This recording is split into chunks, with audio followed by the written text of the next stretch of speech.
teams go on these stretches, this happens. We bring it up all the time, but last year, yes, sir, there she goes.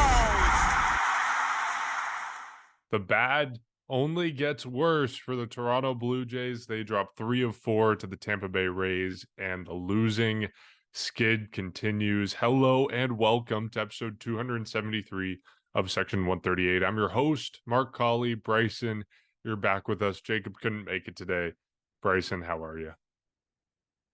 Well, Mark, I mean, I'm doing good, and I'm sure you're doing good. But of course, it continues. Like when it rains, it pours. And I mean, you just look at the last 11 days or whatever it was, the last 10 days, or it was 11 days, 2 for 9 against AL East opponents now that it's all said and done. That stretch, I guess, of consistent AL East opponents is done.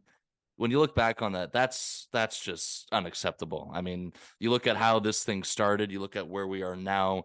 1 game above 500, this team is currently at 5th place. We talked about it. 10 games back, I think it's at right now, of the AL East. So, I mean, 3 games out of... I understand it's still early and everything, but you just look at the AL East especially. I mean, I understand the wild card's still in play, and it will be in play, but, I mean, it's unacceptable after what happened. And, of course, an opportunity for them. I think the best case scenario for them, the way that this team has been playing, would be fine with the split over the pretty much over this 4-game series. That didn't happen, and it felt like we kind of got pump faked a bit after that offensive explosion, I thought, as well in game 2, where, you know what, we had the idea that, all right, this is the start of something offensively and everything like that. Seemed to be a blip in the radar, kind of back to the usual stuff that we've been dealing with, and here we are, right back to square one of what's wrong with this team right now. Yeah, those numbers that you rattled off are pretty brutal. I didn't realize the Jays were 10 games back. And I mean, like, it is all relative at this point. They're in the division with the best team in baseball in the Tampa Bay Rays, and they have been losing and every other team has been winning. But when you put it into that context, 10 games back, it is a little brutal for the Blue Jays. Yeah, kind of a bizarre series. Like, I don't know. In between 3 losses, in the middle of this terrible stretch, you get a 20-1 win, the second largest margin of victory in team history, the second most hits in team history, the 4th most runs in team history.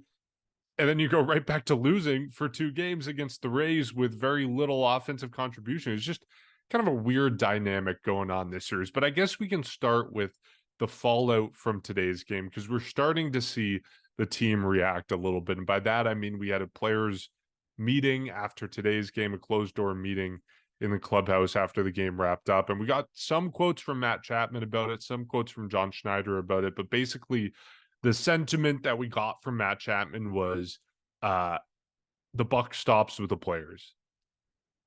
The responsibility for all of this is on the players. And Matt Chapman said, coaches can't hold our hands anymore. We got to get this stuff done. And ultimately it comes down to us. And I think, you know, that's a nice sentiment to have. But when you lose 9 of 11 games to AL East opponents, sentiments don't result in wins. So I'm curious what you make of, I mean, I guess where the Jays are right now, like where your panic level is at. Are you hitting that proverbial panic button? Where do you stand on this players meeting? Are you encouraged by what we've heard, the kind of buck stops here mentality and language that we've gotten from John Schneider and Matt Chapman and some of the other guys on this team? Like, what's the state of the union, the check-in on how you're feeling about the Jays right now? I mean, yeah, this is kind of, I guess you're right about a state of the union thing, but look, there's a lot of people that I understand have clicked this panic button. There's a lot of people who are upset. And let me get this very clear, is that they have every right to be upset. Nothing that they are saying, I think, for the most part, is something, it's just everything they say makes sense. And I get it. It's frustrating because of how this team is built. Everyone knows this team is built to win. But as you know, Mark, as well, experiencing stuff like this over the last couple of years since they've regained or re-entered that competitive window, when stuff goes wrong like this and when these skids happen, there's a lot, let me repeat that again, a lot of finger pointing. Like there is tons of finger pointing right now. Rightfully so, of course. And maybe a couple, maybe a little bit of a stretch. I just think there's a lot of finger pointing. There's a lot of not excuses, but there's just a lot of blame happening right now in terms of what's going on. I mean, look, I mean, I don't think any of us had this predicted. And if you want to talk about today's game, none of us had this predicted with Alek Manoah. I mean, the question marks that we had with this rotation coming into the year was the back end in terms of Barrios and Kikuchi. I understand Kikuchi's had a bad month of May. I'm sure there's still some optimism he can turn things around. Jose Barrios has bounced back for the most part so far, and he continues to be on an onward trend, as he had another great start this past series, and that was the game where they scored 20 runs and did their thing in game 2. So that's the one thing where I understand the backlash and I understand the frustration with Alek Manoah. It's just something that we didn't see coming, and that's the last thing that we would have expected. And then I see a lot of other finger pointing. Of course, a lot of the easy person to blame is John Schneider, the manager. Of course, a couple decisions here and there, yes, that maybe I personally don't agree with. I'm sure there's a couple maybe that you scratch your head at, Mark. Of course, there's been moments this year where we've all done that. And of course, it just increases. I've seen the whole Ross Atkins slander come back now. And like that's just the part of where we're at right now. I'm not here to click the panic button yet.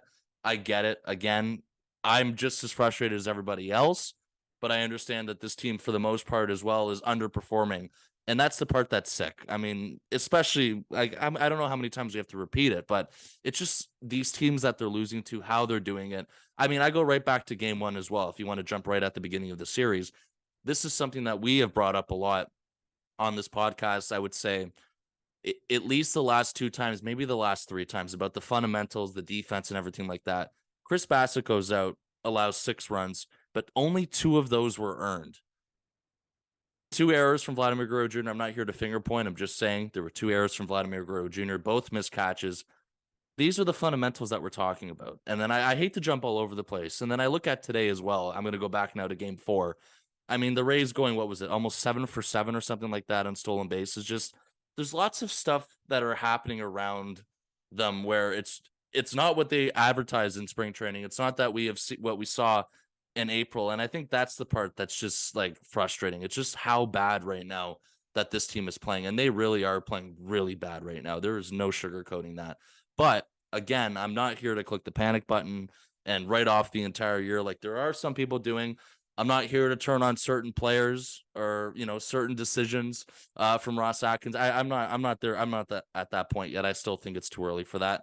But of course, there are some people who are doing that. So the State of the Union address, as you were calling it, it remains the same that we've seen, I guess, over the last week. As much as the stretch has been terrible and stuff has happened that is completely unacceptable, there's still lots of time left. And of course, you know, there's lots of season left and everything like that. The part that concerns me, though, is now just a lot of this. And this goes back to the players only thing, like you were talking about. There's a lot of talk right now, and there's not a lot of action that's coming after that. And that goes from the stuff that we heard in spring training about, you know, doing the little things right and everything like that. And then, of course, what Matt Chapman was talking about with the players only meeting. You know, there was players only meeting. I'm pretty sure they've already had a couple this year too. Or there was some sort of thing this year where they've had a couple meetings prior to this one. There was lots last year that we saw. So, I mean, none of this is exactly new to any of us. So it comes with some sort of expectation. It's just right now, it just shows you when everything's going wrong, just the amount of just backlash that comes with it. And I'm not used to it, but I would say I expected it. And it really is right now. It's really tough to watch, unfortunately, but you got to have some sort of confidence that they're going to turn this thing around. It's just the time of the year that's happening, the teams that it's happening against, and just certain stuff that we didn't really expect to happen at the beginning of the year that we're going through right now. And I think that's also what stings a little bit as well.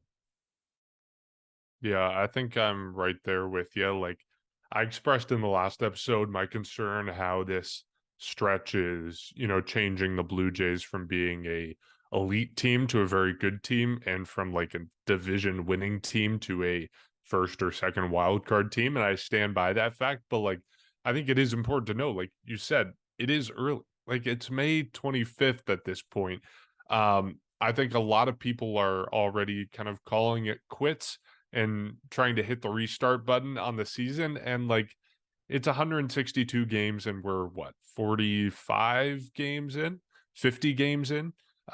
There's a lot of baseball to be played. And I think like, I know I say this pretty much every year when the Jays go on a stretch like this, but it baffles me how every single season people are ready to call it quits after a month and a half or 2 months, or a 10-game stretch where they aren't performing well. And it's like, have you ever watched a baseball season before? Like, is this your first time watching baseball? Because teams go on these stretches. This happens. We bring it up all the time. But last year, the 1-10 stretch that they went on in July that resulted in Charlie Montoyo being firing, but they bounced back and became the first wildcard team. I'll go back to 2021, which maybe isn't a great example because the Jays missed the playoffs that season. But you look exactly 2 years ago today, May 25th, 2021, the Blue Jays won against the New York Yankees to end a 6-game losing streak. That sounds pretty familiar. Exact same time of the season, 6-game losing streak. 4 of those losses came against the Tampa Bay Rays. These things happen to teams. And yes, the Blue Jays missed out on the playoffs by 1 game in 2021, but these things are going to happen if you're playing 162 games. And if you're playing a season over 6 months, there's going to be ups and downs. And I really do find it remarkable that there is genuine panic. I saw a tweet the other day where there was a person legitimately contemplating, they were saying, like, should I be calling it quits on the Jays season? Like, is it over at this point? I go, like, it baffles my mind how some people lose that sense of context, which is not to say, like, this is very frustrating. It's very disappointing. It's very hard to watch. Full disclosure, I watched maybe 20 or 30 minutes of this entire series because the Jays are just not worth your time right now. But that doesn't mean it isn't going to get better. And I think it's going to get better pretty soon. So that's the optimist side of things. The pessimist side of things is what you say, like, I don't know, it's terrible watching this team right now. And they're having players only meetings and they're talking about, very hard language, like coaches can't hold our hands anymore. It's up to us. Like, some of these quotes are kind of concerning when you look at it that way. And I had one person comment to me that what John Schneider has been saying and the quotes that he's been putting out sound eerily similar to what Charlie Montoyo was saying when the Blue Jays hit some skids last season. And I got to be honest, there is a resemblance there. So that's the other side of this. But I will say, just for the record, John Schneider is not getting fired anytime soon. I just want to put that out there because I know some people are calling for his head right now. That's not on the horizon in any way. I'm like, do you agree, Bryson? Like, that is so far out of the realm of possibilities right now. Teams go through these stretches. By all appearances, he has not lost the clubhouse, and that is kind of the final line in losing your job. He is the manager of this team in their competitive window.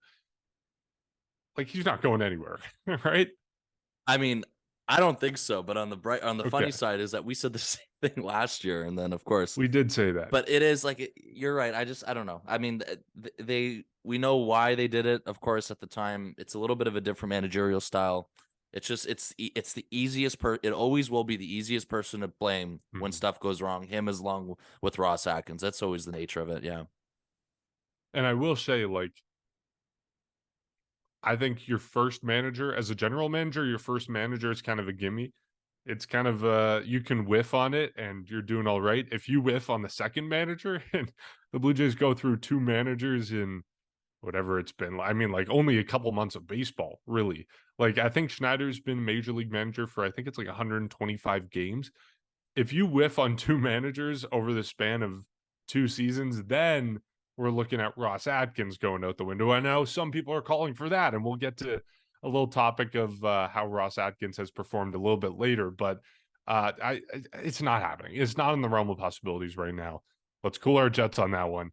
And it's like, it shouldn't happen. Like, again, teams go through these stretches. By all accounts, the Blue Jays are still a cohesive group. They're not firing John Schneider, and they shouldn't fire John Schneider. So let's transition to some of the other stuff that went on this series that you teased a little bit earlier. But before we get to that, I do want to plug jbirdy Baseball Co. They're a sponsor for this episode of the podcast. Bryson, you got the shirt on right now. I mean, it's just great quality stuff. Like, it's very quality shirts. It's really soft. It fits well. We've been wearing them for like 2 or 3 weeks at this point, and we still love them as much as we did on the first day. And they just got some brand new hats out as well in a partnership with New Era. They got their logo on a all black hat with a white logo, and then they got a white panel cap and sort of a retro style light blue. And I love both of them. They're both great. In addition to the shirts that they have, they've got a couple of hoodies, a couple sweaters. They've got everything you could ever want. So you can find all their gear. It's jbirdy.ca. jbirdy.ca. You can find that link below this episode, or just go check them out at jbirdy.ca. All right. You teased a little bit about Alek Manoah. So let's get into that conversation, because I, I don't know. It feels like it's kind of reaching a breaking point. Like I think we had gone through the first 5-10 starts thinking, okay, he's got time to turn it around. Give him time to get settled. Give him time to make adjustments. Let's see what happens. See how he rebounds. I mean, it's been 10-11 starts now. It seems like we're getting to the point where the Blue Jays should do something. That opens up the question of, what do they do? And we asked a couple of listeners. They had some thoughts on what the Jays should do. You can join our Discord, drop your thoughts in our mailbag all the time. The link to join our Discord is below this episode. But I mean, we had Nathan saying Phantom IL stint, skip his spot in the rotation, option to Buffalo. If he's set down, then who comes up? It's just kind of a domino effect of what you do with Alek Manoah right now. So, like, I don't know. I don't have any answers. The Blue Jays clearly don't have any answers. I think maybe the most likely thing right now is a Phantom IL stint, but I don't know. I think give him one more start. He'll be starting against Minnesota. Minnesota is not as good a team as Tampa Bay. If he doesn't perform well in that Minnesota start, he should go on a Phantom IL stint. And hopefully that fixes something. I don't know what. I'm curious what you make of Yeah. Here's the thing. As much that's a Jacob line. I can't believe I just said that. Okay. Anyways, but this is the issue here, and it's bad because every start that he's had, which has been most of the starts where it's gone bad for him, despite a couple where he actually looked good. And we said it, like last Saturday, I thought he pitched decent against Baltimore. That was not he was not the reason for what happened that day, for sure. Everything, we already talked about that, and we don't want to bring that weekend up too much. But in those starts where he has struggled, it's been the same thing. It's been the same problem. And what's bad is that you're just repeating yourself in terms of what is going wrong with him. It's the same stuff with the location, everything. I mean, you look at today on the Thursday game, 87 pitches in 3 innings. Like that's mind blowing. I'm sorry. 87 pitches in 3 innings. The other thing is now that I wonder about, and I get it that we're nowhere near the clubhouse. We don't know what goes. I get it. There's tons that we don't know about, but after a pitcher throws his game, of course, at some point within that 5 days, there's a bullpen session and there's all that stuff. Like the fact that it feels like there's been no change over those courses. I just find that really bizarre. That who knows if they've identified anything. I'm sure there's been stuff that they can pinpoint at. Of course, we've talked about the location and everything, but it's just when he has struggled, which has been majority of the year, it's the same thing. It really is. Like, it's not like there's something new. There's not like there's bad luck. It's the same problem. And this is supposedly the ace of this rotation, the opening day starter. You look at his numbers. I mean, he's almost last in the entire American League in terms of everything. If you want to look at numbers, everything, just all that stuff that you can think of, he is at the bottom of that. And unfortunately, it feels like for pretty much the stuff I've been mentioning with just failing to figure things out right now, there doesn't seem to be a true answer of what's going on. I don't know if he's dealing with something behind the scenes that he's not disclosing.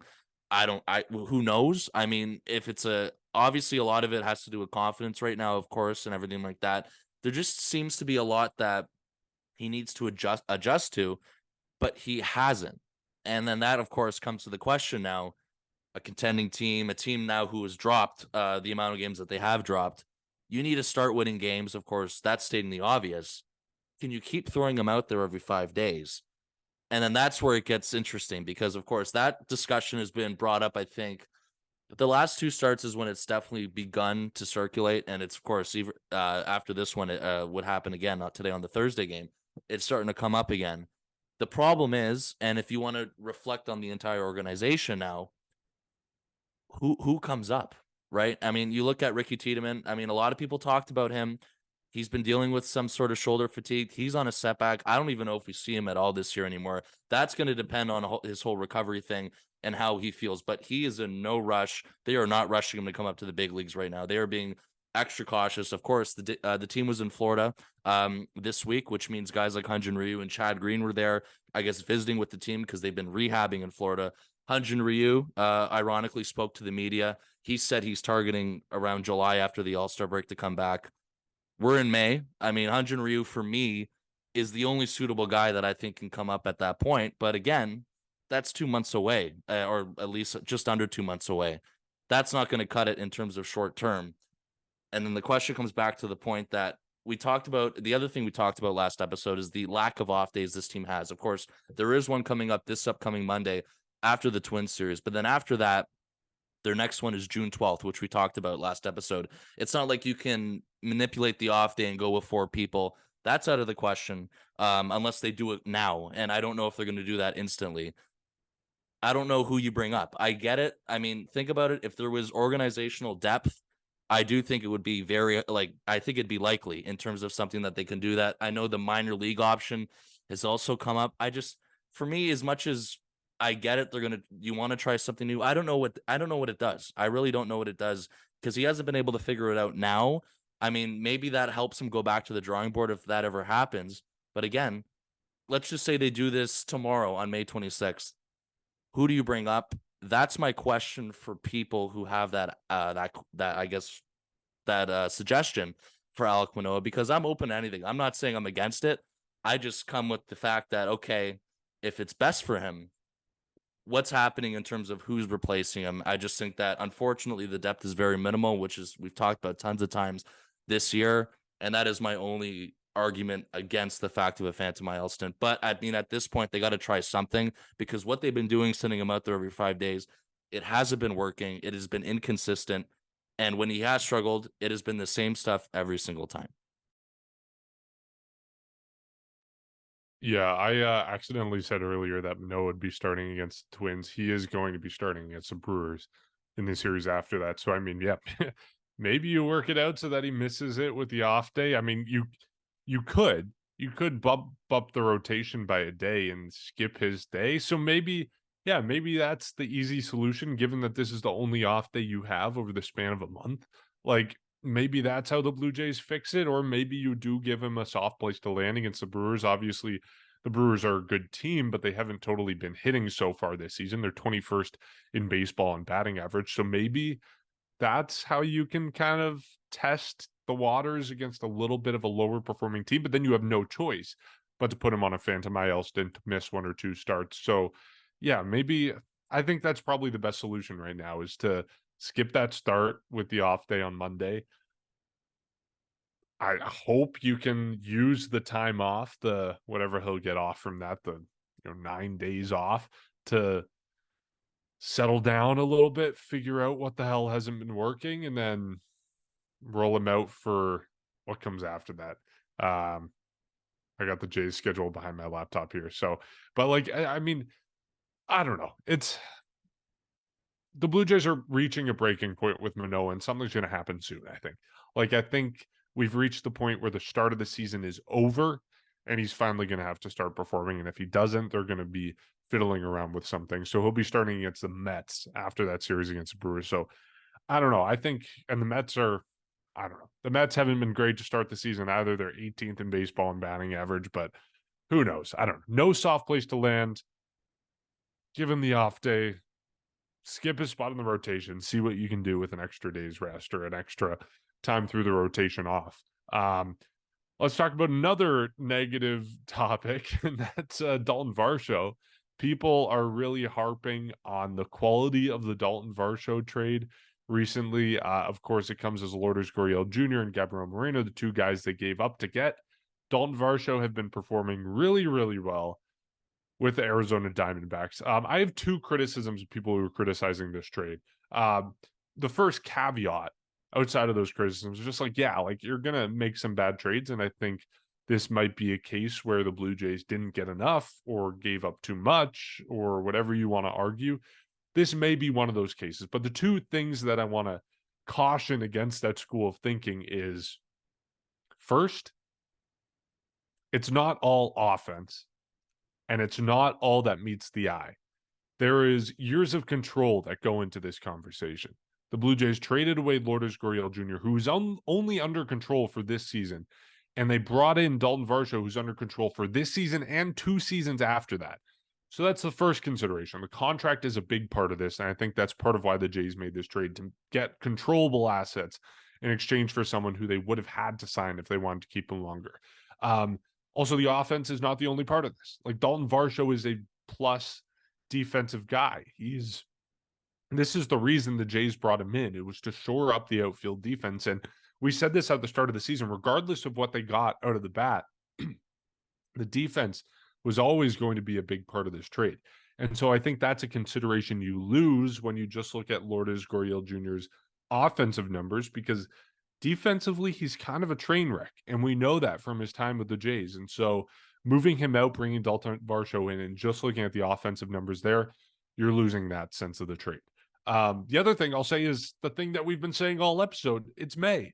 It's May 25th. We are 50 games into a 162 game season. If you find Lourdes Gurriel Jr.'s worst 50 game stretch last season, I'm sure it's leagues worse than what Daulton Varsho is doing right now. It just so happens that Lourdes Gurriel Jr. and Gabriel Moreno have both started the season well, and Daulton Varsho hasn't. We've got more, two-thirds of the season left to play.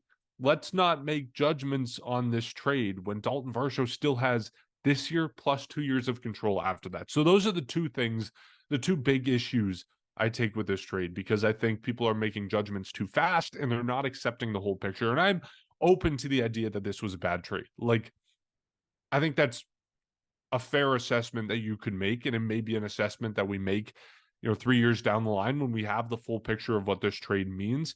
But to make that judgment after a month and a half and without considering the service time considerations, to me, is not appropriate. It doesn't get the full picture of what we're dealing with here. Yeah, I've noticed this as well, and it's figures the last week where this discussion has come up, and I'm actually with you on that. Perhaps a couple years down the road, you look back on it, and it turns out maybe it wasn't as well advertised as it was at the time this deal was made. And I personally think, as much as you've been bringing up Gurriel, and we know Gurriel. I mean, I'd be lying if I say I miss Lourdes Gurriel. I think a lot of people do, in terms of everything like that. We've discussed it. These were good players. He was my favorite player when he was on the There Jays. you go. And these were good players that they moved on from. These were tough decisions that they made. It's not like these were guys that were easy to move on from. For me, one of the deciding factors, and of course, a lot of people are also discussing this now too, is the Gabriel Moreno topic. Because you look, and a lot of people are, as much as Gabriel Moreno has been playing, I think he's been playing decent. I mean, he's playing every day, of course, in Arizona so far. The slow start from Alejandro Kirk, the average defense that he's been showing as well to start the year, make it very easy to criticize that move as well. So I guess on that part, I mean, I think for me, if that whole trade thing, I guess if we look back on this in a couple of years and, admit that this probably wasn't exactly the greatest decision at that time, for me, one of the main factors I'll be focusing more on the Gabriel Moreno part, just because of, I mean, the Alejandro Kirk thing. Like, we know the whole story of how he showed up late to spring training. It's been a slow start from at the plate. He still hasn't exactly figured things out. The defense for me, like, I know I guess it's recency bias because of what we saw today on Thursday. It's just the amount of time, and a big part of this was also on Alek Manoah too, but just the amount of times that the Rays were able to steal on Alejandro Kirk, and we've seen that throughout the year as well a couple of times. So, I mean, that part hurts a little bit, but I'm not. Over the last week, I've never gotten to the point where I've questioned the trade more than I have before. Like, I just never have gotten to the point where I've used Daulton Varsho as a scapegoat or just blaming that trade more than I did at the time. Of course, when it did happen, I mean, for the most part, I think we were all. The thing is when it did happen, we understood the move. I think most of us did. Of course, there's still a select few who didn't, and I'm sure they're gonna hold on to that opinion forever. But most of the people understood why they did this, the whole lefty at bat. That's been a topic that we've talked on this podcast for years about, of how they haven't had a consistent lefty at bat. They have that now, of course, as much as it has been producing at the plate. And it felt like there was a stretch early on in May where Varsho kind of figured things out. And then over the last couple of weeks, we've kind of gone back down to him struggling. He's been up and down in the lineup like crazy. He was gone down to as low as 7. Today on Thursday, he was hitting second. So, I mean, they're trying to move him up and down the order. They're trying to get him going. They gave him an off day about a week ago now to try and, I guess, let him reset on things. He hit a home run in this series as well. So I think he's on. I mean, as much, and you look at what he did last year as well. You have to also acknowledge the fact that there is underperformance with Daulton Varsho at the plate. I mean, he was way better last season, of course, at the plate. There's the whole thing about if he was on the Jays last year, he would have led the team in WAR. So I don't want to discount the fact of how good of a player he was last year and how good of a player he still can be. You were talking about it. He's still young. He still has control. For me, based off of the first 2 months, I'm not here to judge him completely and pretty much judge this trade completely as well based off of that. I mean, we've seen flashes of him, of course, in the outfield like you've been talking about. He's still been playing really good defensively, and we've seen plays like that early on. I mean, we saw it all the way back in the spring. So I'm not here to do that 2 months in. If we had this discussion 2 years down the road, perhaps we'll have a different opinion for sure.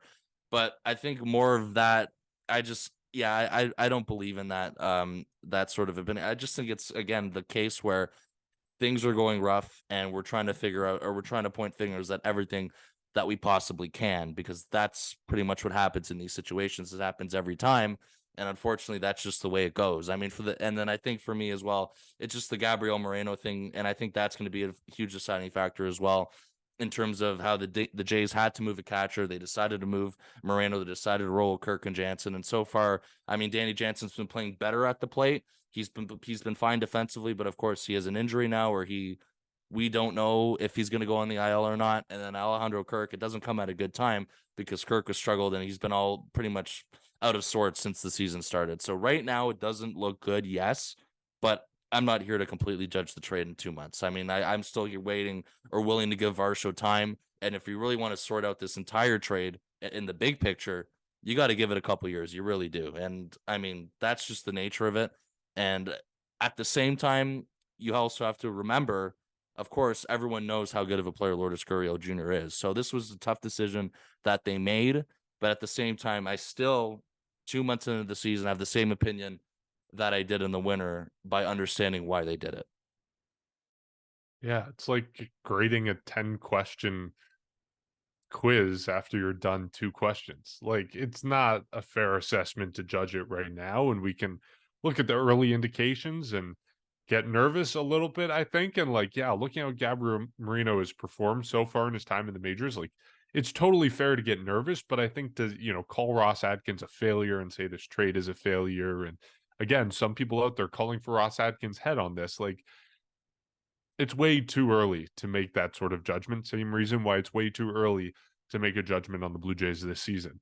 Along the lines of Daulton Varsho, we did see some creative lineups this series. As you mentioned, we saw Nathan Lucas get in it. We saw Clement get in it. Clement.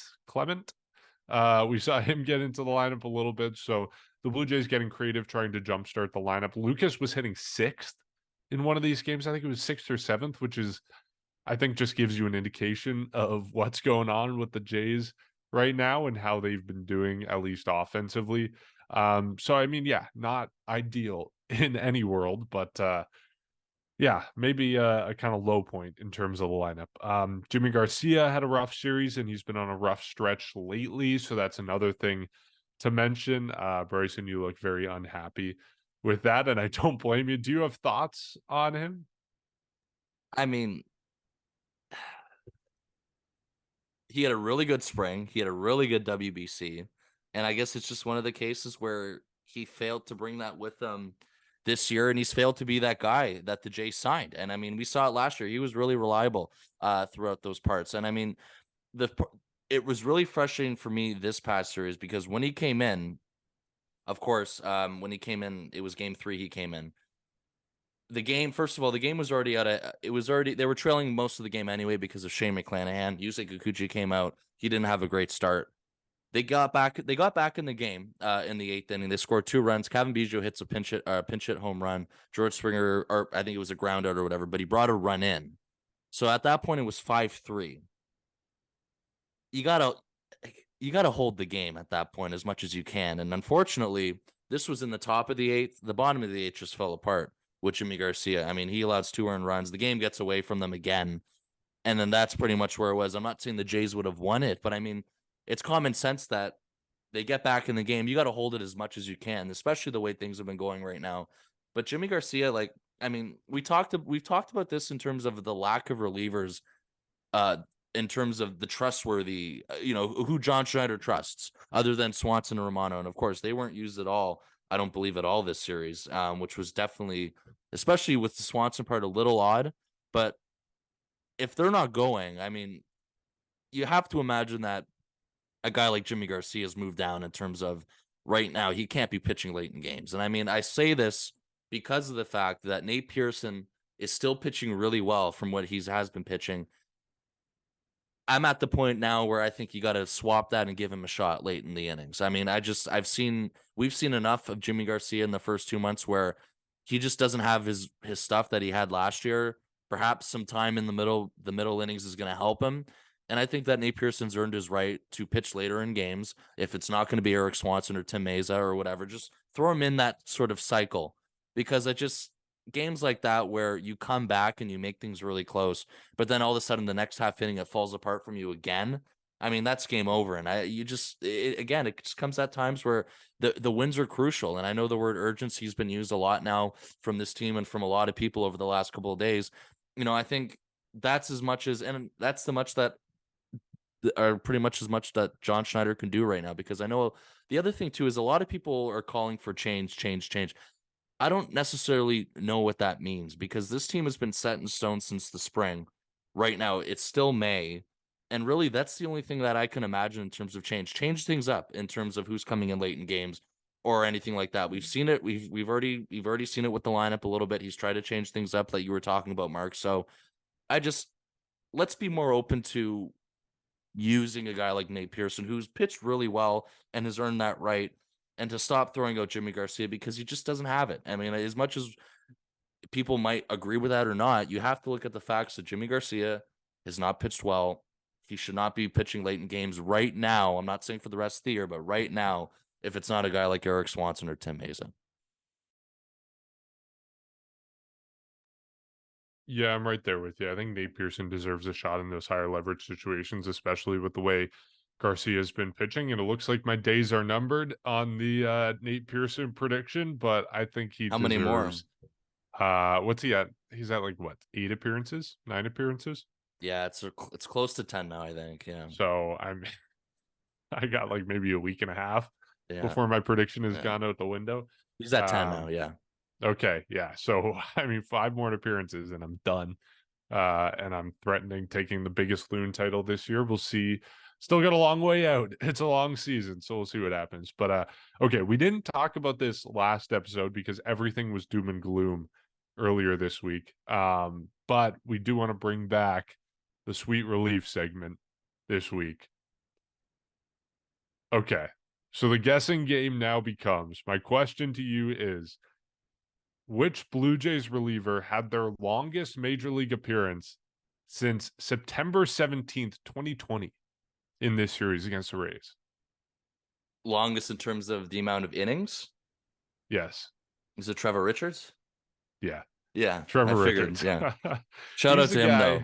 Shout out to him. Yes, today. yes. And that's the point of this entire segment. It's a segment where we praise relievers because oftentimes all we do with relievers is criticize them when we're bad. We want to praise them when they're good. And that was Trevor Richards in today's game against the Tampa Bay Rays. 3 perfect innings against the Rays, and he did it all on 32 pitches. We talk about the disaster that Alek Manoah's start was. Trevor Richards was absolutely phenomenal, and he saved the Blue Jays bullpen in today's game. 32 pitches, 9 outs, 0 base runners, 3 strikeouts. Just absolutely phenomenal from Trevor Richards, and tied for his longest major league appearance since September 17th, 2020. He had a couple 3-inning appearances in 2021.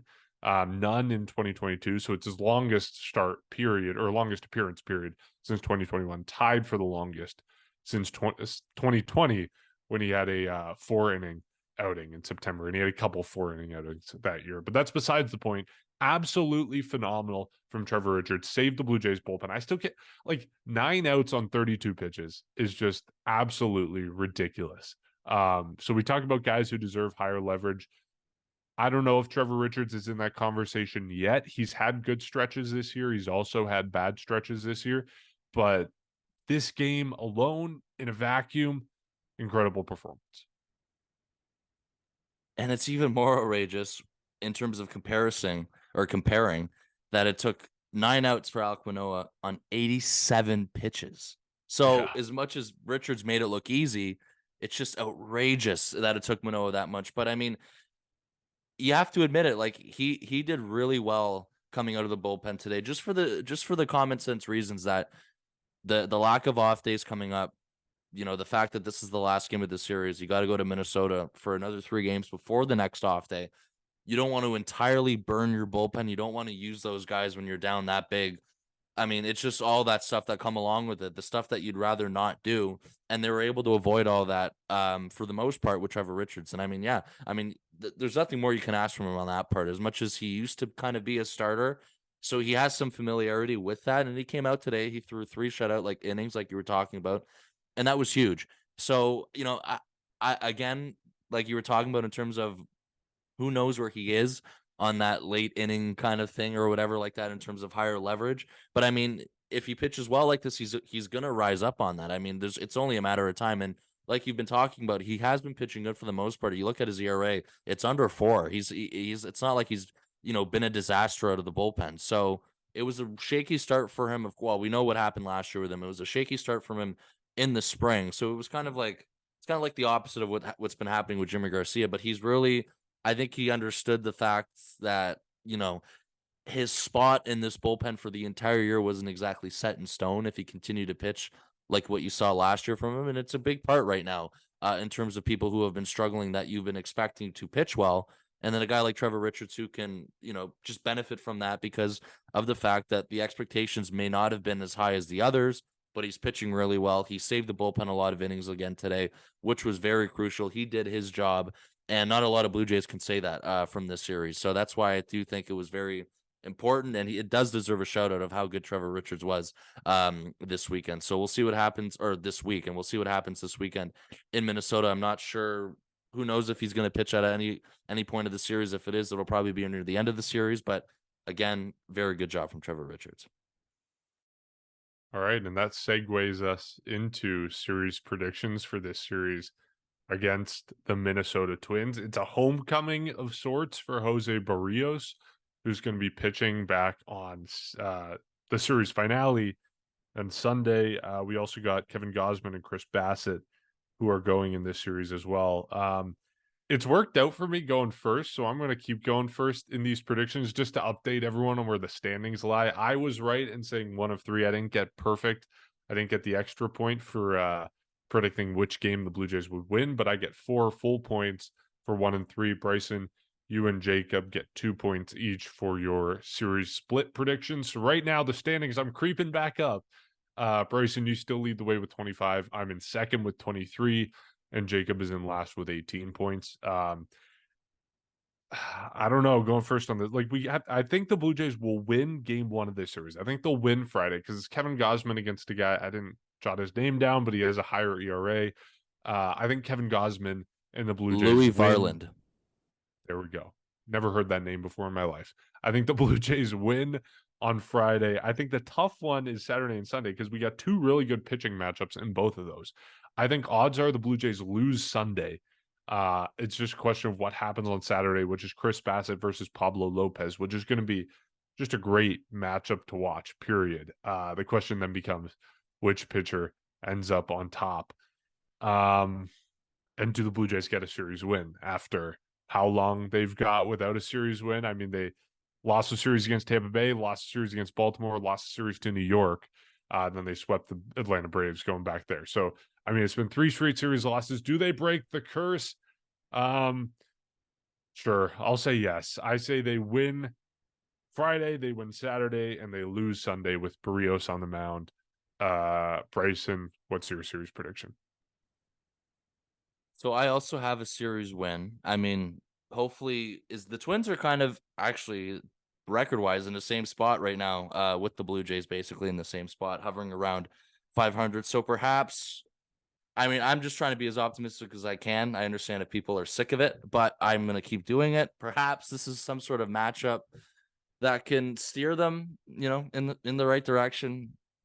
Who knows? I mean, it's gonna take a bit before we see it, but at some point it will happen. So I'll go along with you in terms of the series win. I'll say they also win Friday, like you were talking about. But I will say they lose Saturday, and I think they win Sunday with Barrios pitching. I think that he's definitely bounced back and everything like that. From what we've seen, he's going to want to go in there and get a win. I think he's going to be motivated to do that. So I'll say they win 2 out of 3 like you, and they win Friday, and Sunday they lose Saturday. I don't know if Jacob has predicted anything or he gave you anything. I just called him to try to get a last minute prediction from him. He did not pick up. It went to voicemail. Figures. So we'll get one after this episode and we'll put it into the spreadsheet so we have that for posterity purposes. Who knows? Maybe we'll all say they win 2 games, hopefully. That'd be nice. A nice little optimistic note. Jacob's send us texted you. Oh, we got messages in the Discord. He's currently typing. Sounds What like is he saying? It sounds like it's 1 out of 3. Yeah. So 1 out of 3, but they win Saturday. Win the second game. Okay, so never mind. Wow. We're no longer ending the podcast on an optimistic note, at least for 2 of us. Both of us are optimistic. We'll see what happens. It's a close race in the standings and series predictions.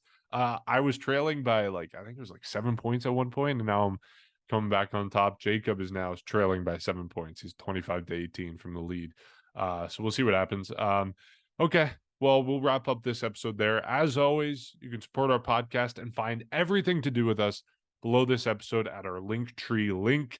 You can join our Discord where we have over 70 listeners to talk about baseball and other stuff and leave us mailbag comments. You can contribute to our Buy Us a Coffee page. Just helps keep us going, helps keep us doing what we're doing here. You can leave us a review wherever you listen, especially Spotify and Apple Podcasts. You can subscribe on YouTube, and you can check out JBirdy baseball code. jbirdy.ca is the link. The link is below this episode. Bryson's got the shirt. We love their gear. Go check them out. All right. The Twin City, Minnesota, the Blue Jays are going to Minneapolis, Target Field. We'll see what happens. Can't get any worse, right? Knock on wood. We'll catch you next time.